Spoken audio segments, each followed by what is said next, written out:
Welcome back to the Career Dad Show, and I am here with Joseph McClendon III. How are you? I'm not sure I could be doing any better. And yourself? I'm very well, thank you. It's sunny, it's the end of the working day. What's not to like? That's a rarity where you live, that the whole sunny thing. I know, right? I think you find it hard to talk to a Brit without them talking about the weather, but when it's like this, it's hard to pass it up. Well, I've been coming to Great Britain for 25 years now. Wow. And I remember my very first time, and by the way, my ex-wife is British. Okay. And I remember that I could count on one hand, and I've been probably easily 50 times back and forth. And I can count on one hand the times that I've actually seen the sun. Brilliant. Well, I mean, I can't go from Celsius to Fahrenheit very well, but it's currently 27 Celsius, which I think's around the high 80s. Yeah, right around, yeah. Okay, so that's good. That's good. But this isn't the Weather Channel. This is the Career Dad Show. So, as we said in the intro, you're a Doctor of Neuropsychology. You're a lecturer. You lectured at UCLA. You've also lectured at Harvard and done private work with so many companies.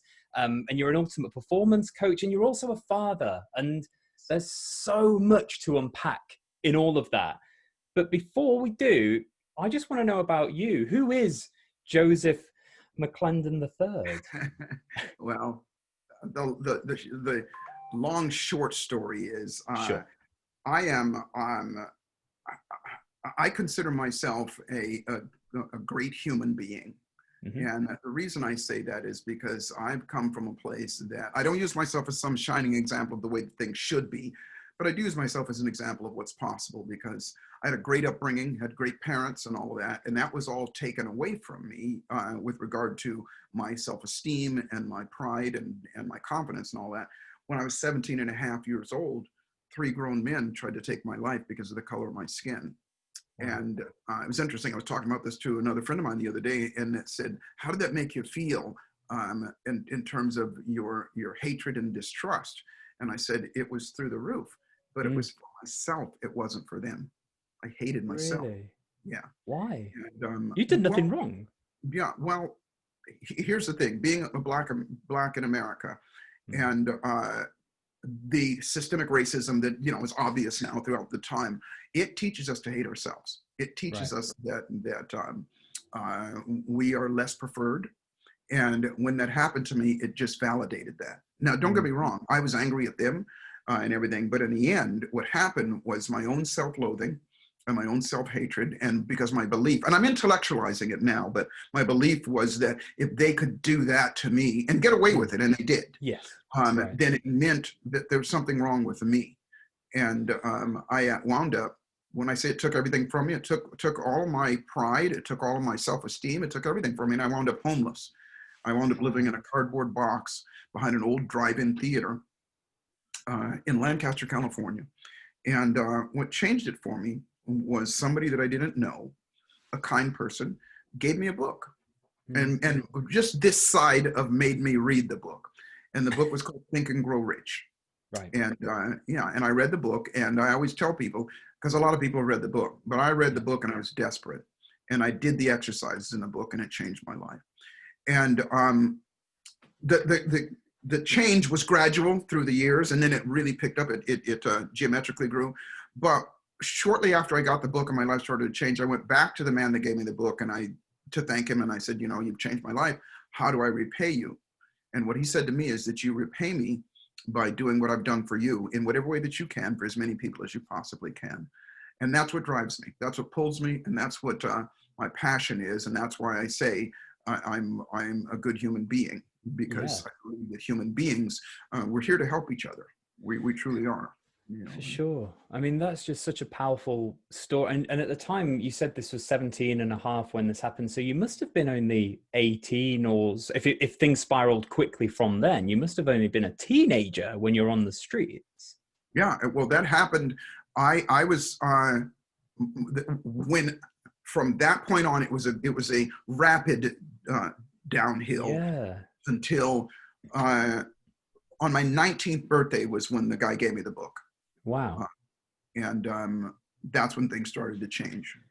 And what, so you said you had this great, you know, loving family and great parents. How did they react to all, did They you didn't just go know. kind of, right? No, nobody knew. I was so embarrassed and I was so ashamed. Jeez. I mean, that's the thing. That's what self-loathing does. That's what, and you know, I had a really bad case of it, obviously, because that happened. Yeah. Most people don't even know they have it. Now, by the way, it doesn't matter the color of your skin. All of Yeah. us have it to a certain extent. There's Yeah. self-loathing, there's imposter syndrome, you know, all of the things that go along with that.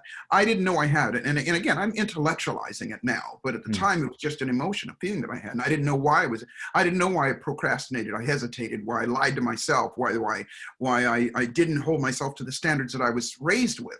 Hmm. And so that just played itself out. And I wound up in a position where I was, quite honestly, suicidal, because I Wow. couldn't see any way out of it. It was called learned helplessness. I couldn't see any way out of it. Yeah.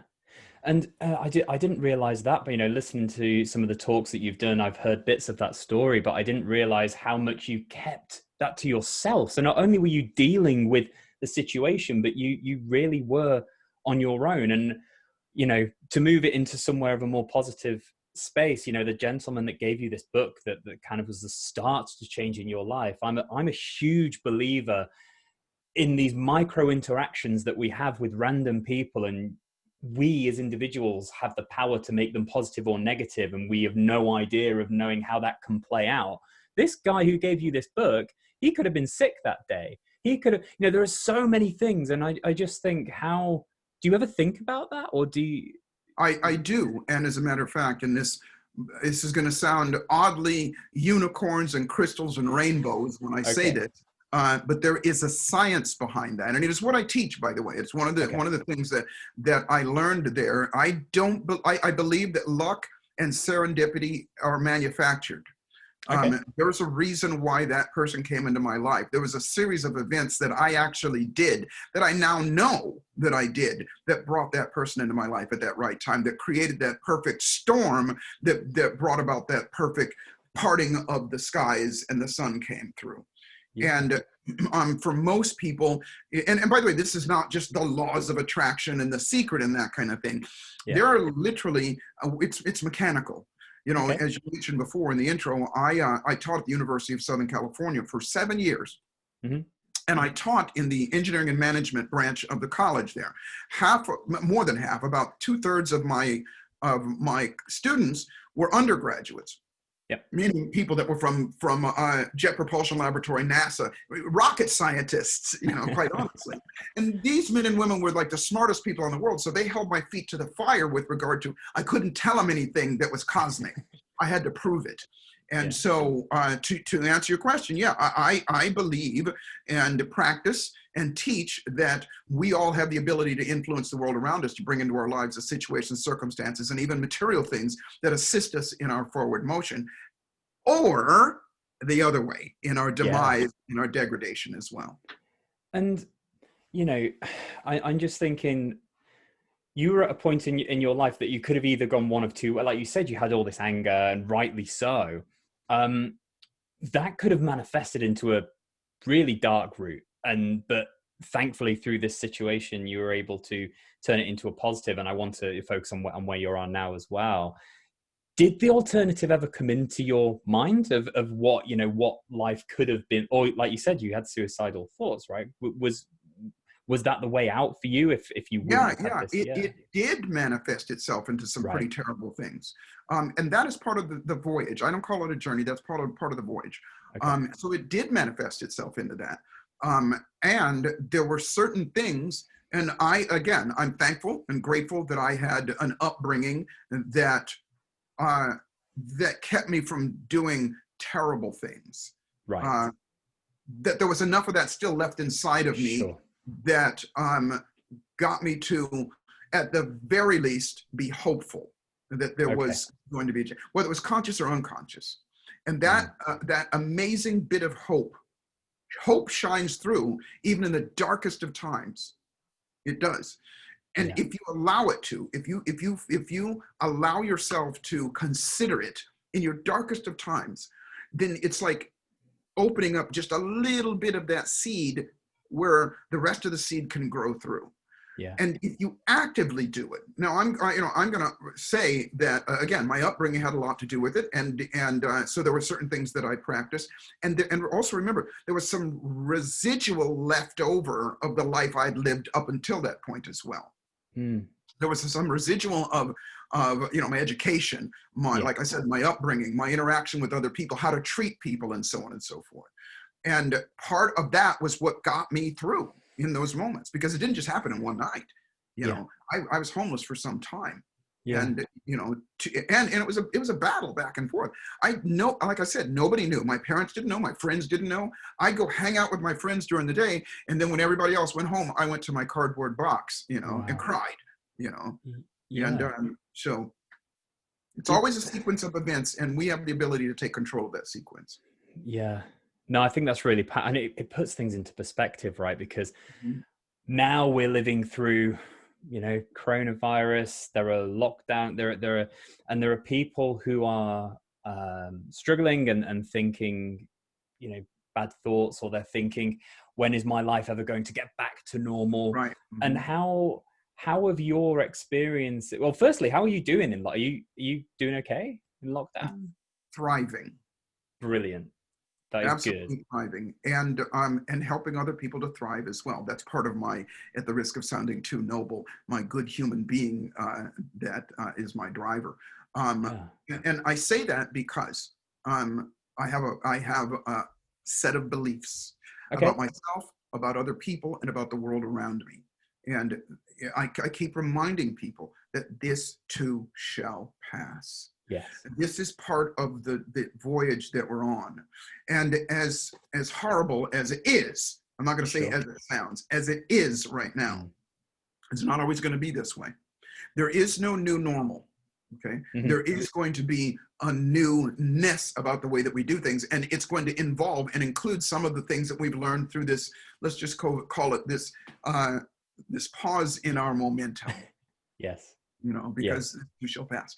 But the reality is, and again, this is certainly not to downplay the severity of the issues, the biggest issues right now, which are financial, which are health, which are, and I'm in the epicenter of the racial unrest and things that are going on here. All of these things are necessary for us to grow. They're necessary. And at some point, we're going to look back. Whether it's a year from now, 5 years from now, we're going to look back and we're going to go, wow, look at 2020. Yes. And we're going to ask one of two questions. What am I glad that I did back then, that I was able to serve people, that I was able to help people, that I was able to learn something to change my own life and start myself on this trajectory that got me to where I am now, where I'm thriving? Or we're going to ask ourselves, what do I wish I would have done so I could be doing better now?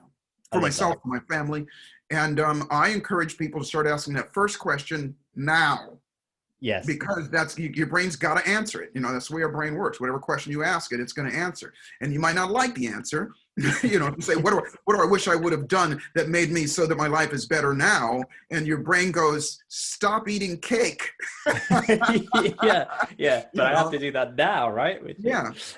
You might not like the answer, but that's the answer. And if you act on that, then your life is going to be better. So I love that. And I think it's so important because, and it's so funny because earlier today I said to a friend of mine, the way I like to look at things is, in 6 months' time, will I be glad that I had started, or would I wish that I would have started? Exactly. Right? It's a constant question we would be asking ourselves really every day. Yeah. And there's a whole, litany of things that we would be doing. But that's one of them, that as we ask that question and we start to evaluate a little bit differently.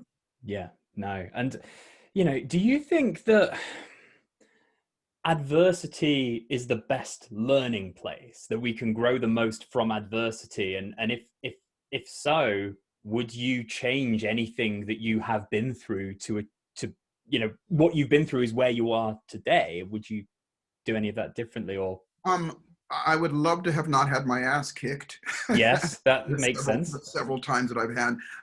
So that is an interesting question, because had those things not happen, I wouldn't be where I am right now. Sure. the pain of those things. Your question was, is adversity the best teacher? I don't think so. Okay. I think it is one of the teachers. However, I think that we've all learned things in a joyful state that we're glad we learned, and we learned them. I'm a musician. I love playing music, and the lessons that I learn, and the joy that I have in learning those lessons, they're as deep as the lessons that I've learned from adversity as well. I will say this though, that adversity is a part of this voyage that we're on. And the quicker we go, well, wait a minute, this is adversity, here it is again, let me learn, versus going, oh crap, why me, and all that stuff. Yeah. No, I love that. And I think the reason I asked the question is because I've been through nothing like that you've been through, and I won't pretend that I have. But some of the adversity that I've had that at that moment has felt like earth ending or whatever it could be. Yes. In years to come, sometimes I realize the lesson that I learned along the way. So as to your point, and to the people listening, I think it is important, no matter however dark or down or whatever is going on, to think there will be something that to be learned from this or to grow from this.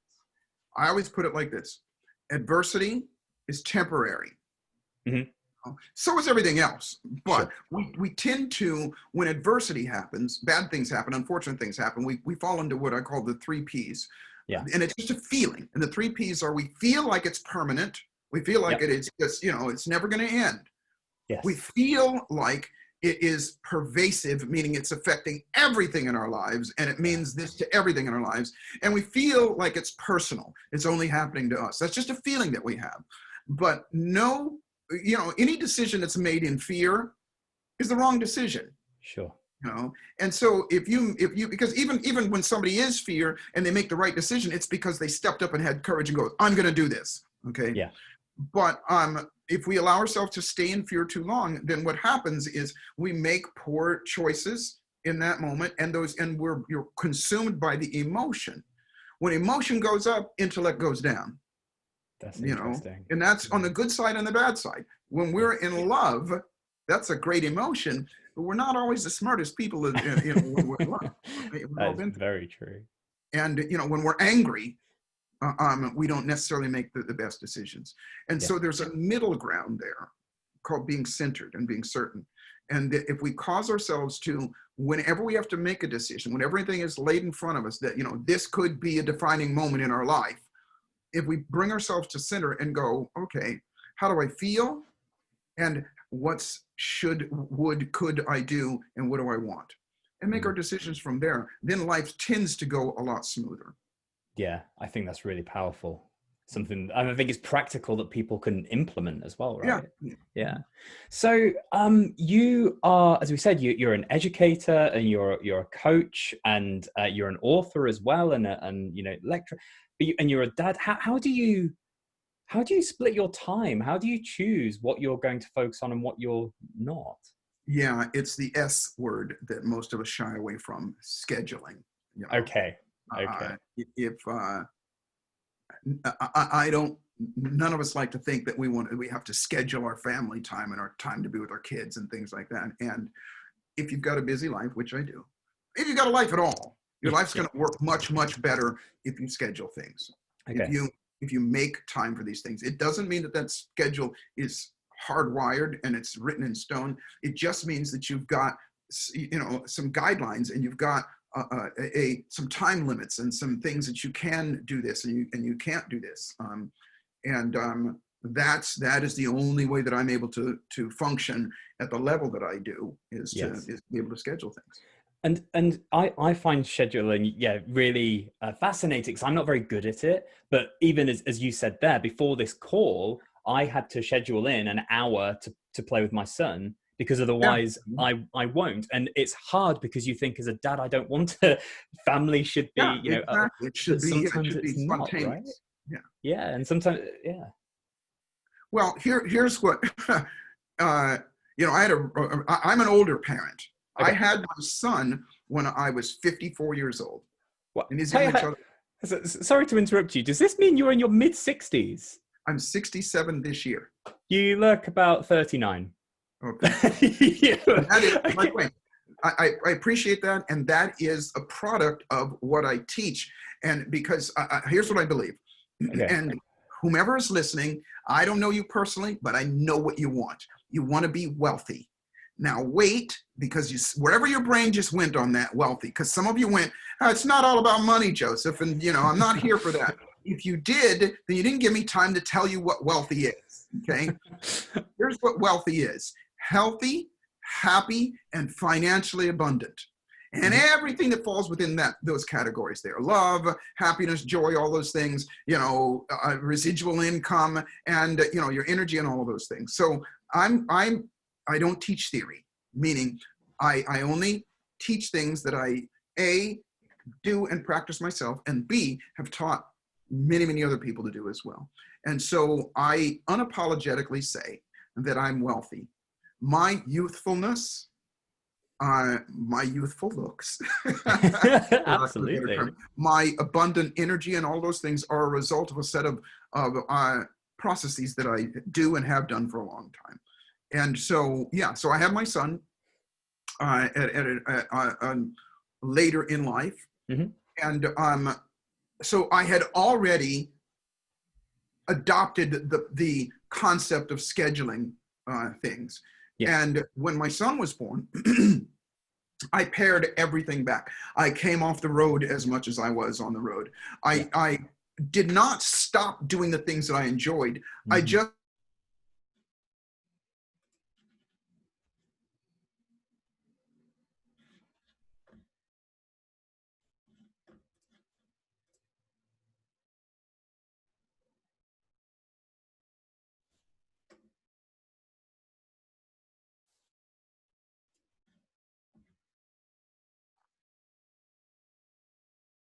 Oh, hello. Sorry, I have no idea what happened then. It yeah. just all went, but you're back. I heard that you didn't stop doing what you loved.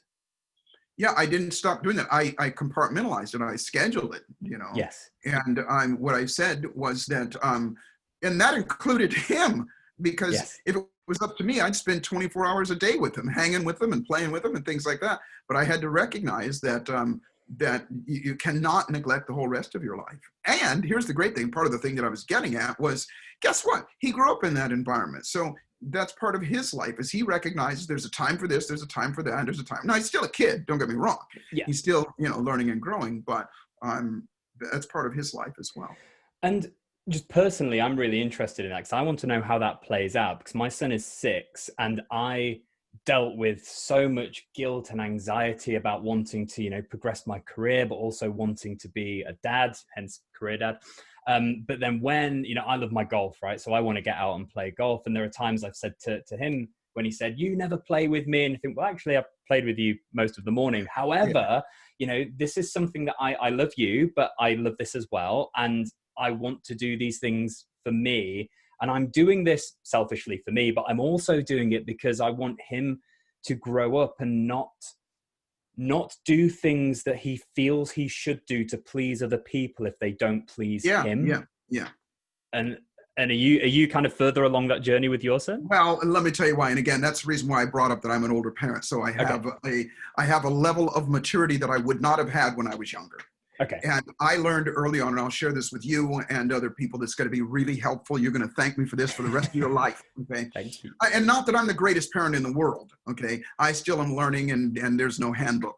I learned the concept of align and redirect Okay. with them. And what that means is this: they go through the same emotions that we do. They feel the 3 Ps: permanent, pervasive, and personal, in that moment. So when your son goes, you don't play with me, you never play with me, that's how he feels. Mm. Okay. Even though you played with him just a half hour ago, and you constantly do it, but that's how he feels. And so to negate his feelings, it's just a pushback. He's going to go, because he feels that way. So Yeah. what you want to do is you want to align with him, because as soon as you do, then that goes away. Those 3 Ps disappear. He starts to feel like, okay, well, he does understand, and I'm right, and I get to do this. So if you're listening to this, write this down: feel, felt, found. This is such a remarkable tool. Okay. So, for example, If my son says to me, Dad, you never play with me, I go, you know what? I know how you feel. You know, you're right. That feels bad, doesn't it? Because in that moment, he can't argue. Yeah. He can't. He just, you Yeah. know, at the time, and now he knows me, obviously, and by the way, he's grown as a person as a result of that. Because in that Yeah. moment, he's completely defenseless. Yeah. Okay, and when he's defenseless, that means his brain is open for suggestion. And then so the next thing is, you know what? I felt like that before, and you know, I felt like I don't get to play with you as much as I want to. And here's what I've found, and that is this: the time that I do get to spend with you, I cherish that time. And so would it be okay if, you know, we schedule some time to play, and in between there, know that Dad's going to be doing this, but I always want to play with you? Then guess what? They walk away going, okay, that's great. And then they go do what they were going to do, because Yeah. then they feel okay. And by Yeah. the way, this works across the board with other human beings other than children. But what I'm saying is, what I'm very careful, and I encourage people to be very careful of, is to not minimize their feelings in that moment, because they're real for them. And Yeah. especially children, they're real for them, and help them do that. And also I'll go, you know, here's what I found. Remember when we did this? Remember when we did this? Because when you do that, that brain is open up, and you can make them remember this, and their memory is almost as good as the actual experience itself, you know, Yeah. especially when they're that little. Yeah, no, that's fun. I'll definitely be listening. That'll be a sound bite that will get shot out into the internet. You know, and you mentioned as well your ex-wife who lives in London. Oh, sorry, lives in the UK. Didn't specify London, but and She actually lives here now. She is from London. oh, We met in London. Yeah. okay. And but then I'm assuming with being ex-wife that you guys aren't together, but you co-parent your That's son. correct. And how was that for you? Well, it was difficult in the very beginning, as Yeah. in everything is, and it took a while to get to, because we joint custody, and so he spends several days here and then several days with her, and that works for us. I'm not saying it's going to work for everybody, but works for us for a couple of different reasons. Number one is, you know, I came to this conclusion when we separated, that both parents are extremely important in a child's life. And when one parent isn't there, then the other parent has to compensate for that. Yes. And so, and I find that we're all always doing that anyway, because, you know, when my son is with me, I'm a single dad, you know, Yeah. and when he's with me, this is his world. And so it's my responsibility to make the best possible world for him. I can't control what happens when he goes over there. I can't control when he's there in doing that. So the best I can do, and I say this with as much heart as I possibly can. When my son was born, the instant he was born, three things happened. Number one, I fell unconditionally in love. In the instant.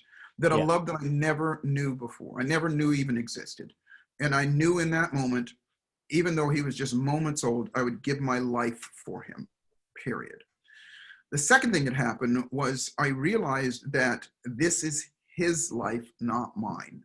Yeah. Meaning I could see myself in him, literally. I mean, I could, not on my own likeness, but I could see, you know, but I realized that this is his life and it is not mine. I'm not going to control it. You know, I'm going to be a part of his life. And then the third thing that I realized is my job is to love him, protect him, teach him, and prepare him for the world. Yeah. There's so many other things, but those are the main things. But that hit me so hard. And so as I go through life, you know, I have some practices that my father did with me. And my father, he didn't get his education when he was young, so he had to get his education while he was raising his family. And so he had to work. He worked very late hours and he went to school late at night, and I wouldn't see him all day long. Yeah. And here's what I remember probably the most. And, you know, and I grew up, you know, my age now, I grew up in the days that, you know, men were strong. And I never heard my dad say, I love you, you know, never once. Until he got older, you know, not until we got older, we got closer. But my father would always come in at night. And it would piss me off as a kid. you know, when I was like 8, 9, 10 years old, I remember this. He'd come in late at night, late meaning 9 or 10 o'clock, we're asleep, and he'd come in the room, turn on the light, and sometimes he'd just look at us, you know, my sisters and I. He'd just look at us. And I remember laying there like the light hurts my eyes. And why'd you wake me up and everything? I go, what's he doing? But I know now, what he was doing that was his way of expressing his love. Yeah. That was his way of, and I asked him later, and he goes, yeah, I just look and I'd admire you kids. And so I have that practice with my son. And every night. And now we're on COVID, you know, so he's here and he's like here 24/7, and he's 13 now. So he's, you know, he's pretty cool now. He's, you know, I used to be the cool dad. Now, you know, it's like I have a pariah. I'm, you know, a diseased animal. Sometimes he avoids me so much. You know, I joke around about that, but sure. Every night, you know, I stay up late. I'm like midnight, 12:30 before I go to sleep, but I go in his room. I don't blind him by the light. I use my cell phone light, and I go in and I look at him and I kiss him on his forehead, and I know that he feels that love. Yeah, I love that. It's and I think, you know, you alluded to it there with, you know, COVID. Yes, there's been some really bad things, some difficult things, some things for us all. You know, the thing that I think of, doesn't matter who you are or what you have, everyone has lost something, even if that's just the ability to go to the shop when you want without any worries. But there are some real positives. And for me, I've got a 1-year-old daughter as well. She spent the majority of her life in lockdown, right? But with me. So yes, I'm in my office, I'm working, but I've seen her take her, you know, her first crawls, her first steps. I cannot get that time back. So, and it just made me think, you know, you're saying with your son being with you 24 hours, that is time. Yes, sometimes you might wish it could be a bit different, but in the macro, is probably something to really cherish. And like I said, that question, later on, you're going to look back and you're going to go, I'm glad I spent the time with her. Yes. You know, I'm glad I had that time. You know, make the best use of it as long as we're here. Yeah, absolutely. One thing I wanted to ask you, and you've kind of alluded to this, but I want to ask you directly anyway. Do you think that there is greatness in all of us? So much so that my latest book is about that. My latest book literally is hitting the Amazon today. It's as if I knew.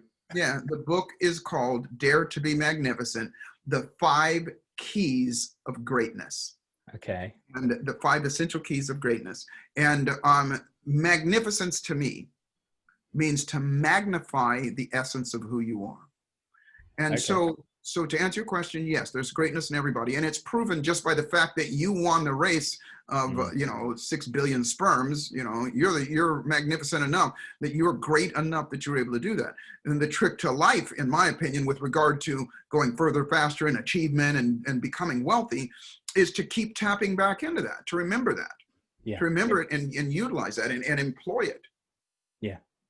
No, that's great. And we'll definitely put a link to that book on the write-up of the podcast as well, so everyone can go and have a look at that. And so a second question then, if this is, I'd say almost a known truth for you now, what about maybe not the 17, 18-year-old self, but maybe the 13-year-old Joseph? Did you always have a sense of kind of greatness or something that you had within? There was some inside because my parents embedded that in us. You know, they did that. And it is something that I encourage everybody to do. Even if you just occasionally go by your child and tell them you're absolutely spectacular, you're fantastic. You know, even if they're getting the worst grades and, you know, and they've been the biggest screw up, at some point, you got to continue to tell them that. So that stuff sticks. Repetition is the mother of all skill. And so repetition of input programs them as well. And so the answer is yes. It's something inside, even as I was very insecure growing up as well. Oh, really? And I'll say this, and this is not, you know, meant to take this in a racial direction. However, no better time than right now to say this. And that is that if you have brown skin, and I say brown skin in anywhere in the world right now, you have a psychological wound that you may not be aware of. And I can prove that to you. And I tell everybody that's listening, you know, go on. And I'm going to use African Americans as an example because this is, I live in America and I've Yeah. lived this. But it's programmed into us. And as an African American, it is programmed so deep that, like I said, there's literally self-loathing, self-hatred, and imposter syndrome going on. But proof of that is go to YouTube and look up it's called the Black Baby Doll Experiment. And even if you don't, I'll tell you what it is. And this is just as evidence of it. And as a psychologist, this is important I want people to know that the reason we do what we do on a conscious and an unconscious level is because we were taught to be that way. You were not born feeling inferior. You were not born feeling like you're anything less than the most magnificent person on the planet. Everything was about you. You have a child now, and when she's hungry, it ain't about, you know, whether dad's busy or whatever. It's like, feed me now. Why? Yeah. Because I deserve it, you know. Yeah. But the experiment was, if you go, it'll break your heart, but it's important to understand, and this is just to recognize that everybody's programmed this way. They take a black baby doll and a white baby doll, and they put it on a table. And then they take these children between the ages of 3 years old and 5 years old. Individually, they put them in front of on the table. You hear the narrator say, point to the baby doll that is wrong, bad, and ugly. And every single one of those children point to the black baby doll. It breaks your heart. They say, point to the baby doll that's good, right, and pretty. And every single one of those children, these young, beautiful black children, point to the white baby doll, which means by age 3 to 5 years old, they already consider themselves wrong, bad, and ugly, and that they're less preferred. And this is worldwide, by the way. And this is not because right now, this is not to throw anybody, white people, under the bus or anything like that and cast aspersions on them. It's just the way that the world is. It doesn't mean that's the way that the world is going to be. And if everything in me that I have, I'm all about that, is helping write that psychology. And psychology is just simply these three things: our own internal, unconscious, and conscious beliefs that we have about ourselves, about other people, and about the world around us. And we can alter those things in any given moment. And so, you know, long answer to your question, yeah, I felt my whole life that I had some greatness in me, you know, and I think everybody does. It's not until influences, like the same influences, and by the way, these weren't just black children they did this to, they did it to white children, because the white children pointed to the black baby dolls for wrong, bad, and ugly as well. So they know on an emotional level. Now, the number one fear of human beings is the fear of being left alone. There's a fear of rejection. It's the number one fear, and it's there. Our Creator gave it to us for a reason. It's survival. Human beings are the only animal that has to have emotional and physical support of its parents or guardian longer than any other animal on the planet. I think second to elephants and maybe whales, and that's only 2 years. But human beings, yeah, some kids, you know, up to 30 and 40 years old, they still need their parents. Yeah. But because a human baby, if left on its own, will die. There's something, I'm sure you've heard of it. It's called the failure to thrive syndrome. The Skinner boxes, we put these children in boxes, orphans, and they didn't touch them. They fed them with, you know, through holes and gloves and things like that. They never touched them, and those babies died. Yeah. And so the baby learns that my worth, my life depends on what people think of me. If they love me, then they'll care about me, and then I get to live. If they don't, they won't care about me, and I'll die. Wow. Yeah, deep stuff, but it's real. And so, you know, I literally, you know, as we speak, I have something that I've created to help people change that, to change what I call healing those generational psychological wounds. Is that so? Because one of the questions that I like to ask is, you know, how can I, as a white male, you know, I'm trying to educate myself, and not just by asking, what can I do? We're not trying, I am reading, I am listening. But is there, you know, what you're talking about here, do you almost have, you know, something that you would send, you know, educational things you would send people to say, like you say, like the black baby doll?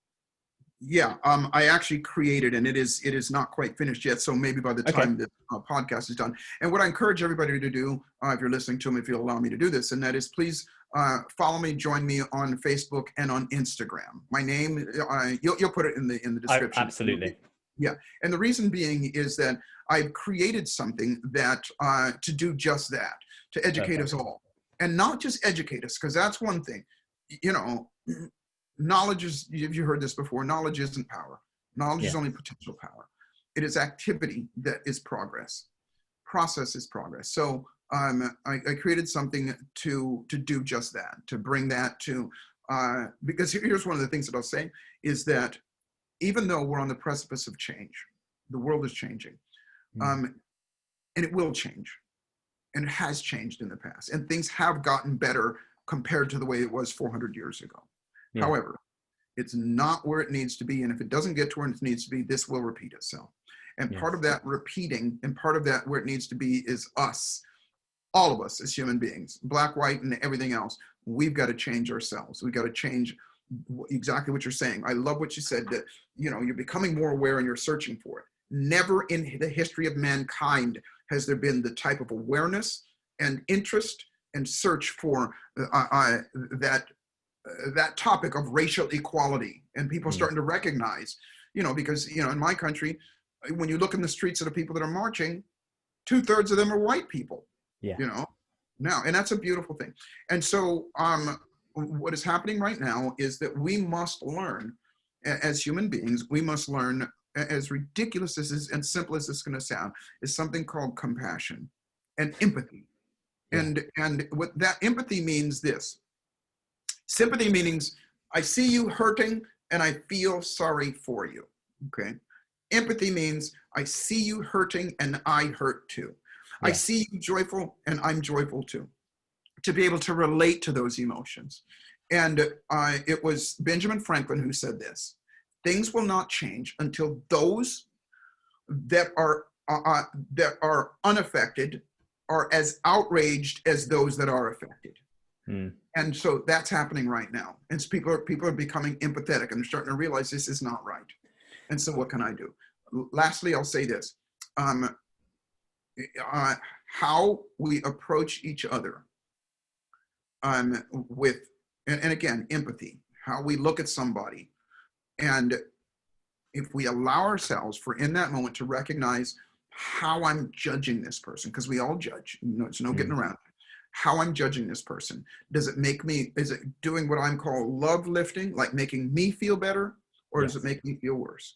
If it's the latter, change it. Look at that person and find something beautiful about them.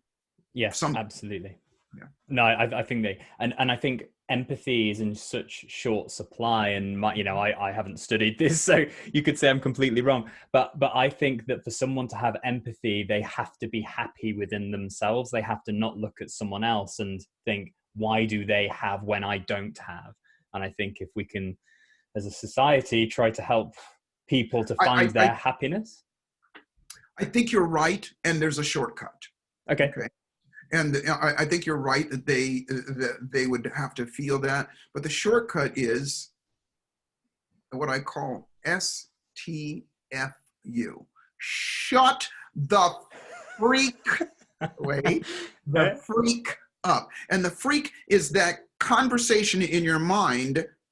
It's a freak because it goes freewheeling. It's like, this is that, shut it up. You know, and how you do that is you just train yourself to stop and take a deep breath and just relax. Because remember, when emotion goes up, which is what that freak is doing, right? You know, you're this, they're that, this, that kind of thing. You know, am I this? Am I good? You know, that emotion goes high, and we don't make good decisions then. Yeah. And so if we shut it up and we just stop and take a deep breath, shake ourselves out and go, wow, I just caught that. Let me just relax for a second. And then whatever comes out after that is going to be definitely more in line with what is right, empathetically, and what is right, the right thing to do socially, and to help other people and to help ourselves. STFU. That is brilliant, and it wasn't where I thought you were going, which is even better. The last question that I had for you is, you know, what, and it might be another deep one. What are your hopes for the future with your son? Well, altruistically, my hopes are that he gets to live in a world that is a lot more loving, fair, just, and abundant than the world that I was raised in. Yeah. Realistically, like I said before, my job is just to prepare him. My job now, he knows he's loved. My job is to love him, to educate him, and prepare him. And remember when I said that, when I said this is his life? Yes. Well, I believe in that wholeheartedly. Whatever he wants to do is what he's going to do. And the preparation part is I got to do the only things that I know to do for him. Like, for example, in COVID here, if I let him, the little freak would just play video games all day long. Yeah. He would just do that. But I don't let him. He's on a schedule. And it's like, you wake up in the morning, you do this, this, this, and this. And again, that's all I know. That's what my dad did. I had the military guy. Right. My dad was like up every morning. Your bed not only has to be made up, but it has to be made up to a point that you could bounce a quarter off of it. And I'm not kidding. My dad was that kind of guy. And I'm not that way to my son, but I'm eternally grateful that my father was that way with me. Yeah. And my son is a different person than me. So I hope for him, and not just my son, your children, everybody's children, that the world that we are germinating for them right now develops into a better world for him and for everybody else around. Life is still going to go up and down. There's still going to be wars. There's going to be all of those things.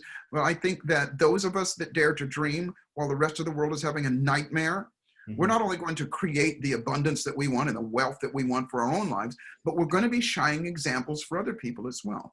Yeah. I hope to be, and it is rubbing off. If you go to my Instagram, you'll see my son, one of the things that I have him doing is I had him read Think and Grow Rich and then give a book report on it online. So he makes these little vignettes, videos. He hated doing it at first. He hated it. And it's just like, Dad, I don't want to. Okay, well, here's the deal. This is your job. Dad has to work your job as well. And so now it paid off because he just started school again last Wednesday. And one of the first school, meaning we're doing online training, online school, distance learning. And one of their first assignments was they had to make a video of what their summer was like in COVID. And he showed me the video. He was really proud of it. And he knew. And he showed me the other kids' videos that he was the bomb because he learns those lessons because he had been doing this. And so whether it is, he does piano lessons and he does tennis lessons. So I do what my parents did with me is keep him busy, keep him busy. He does get to play video games, but not as much as he would love to. Yeah, I think that's great. And yeah, I think the scheduling is something that we can all, child or adult, learn a lot from. Joseph, thank you so much for sharing your story and spending time with me today. Really, really appreciate it. It's been great. My absolute pleasure. Thank you.